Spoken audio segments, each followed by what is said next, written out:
এস্তেবা উইলিয়ান বা মেসিনহো, যাকে মেসিনহো নামেই সবাই ডাকতে পছন্দ করে বা সবাই চিনে, সে এস্তেবা উইলিয়ান এই মুহূর্তে খেলছেন পালমেরাসে। আগামীতে তিনি খেলবেন হচ্ছে চেলসিতে। তবে চেলসিতে যাওয়ার আগে ব্রাজিলে যতটা সম্ভব তিনি কিন্তু মাতাচ্ছেন।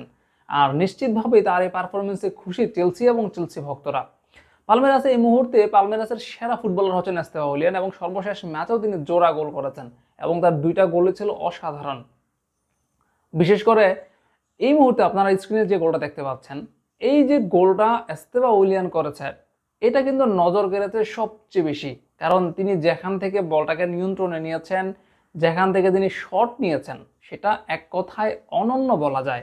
একেবারে দুর্দান্ত মুনশিয়ানা দেখিয়েছেন তার ফিনিশিং এর। এস্তেবা উইলিয়ান যেভাবে পারফর্ম করে যাচ্ছেন, খুব সম্ভবত ব্রাজিলের যে রাইট উইংটা, সেই রাইট উইংটা তিনি একটা সময় হয়তো তার একেবারে দখলে নিয়ে যাবেন। যেমনটা নেইমার জুনিয়র লেফট উইংটা নিজের দখলে রেখেছিলেন তিনি যখন ফিট ছিলেন, ওই সময়টাতে লেফট উইংটা যেমন তার দখলে ছিল, এস্তেবা উইলিয়ান হয়তো বা রাইট উইংয়ে এইরকম রাজত্ব করবে।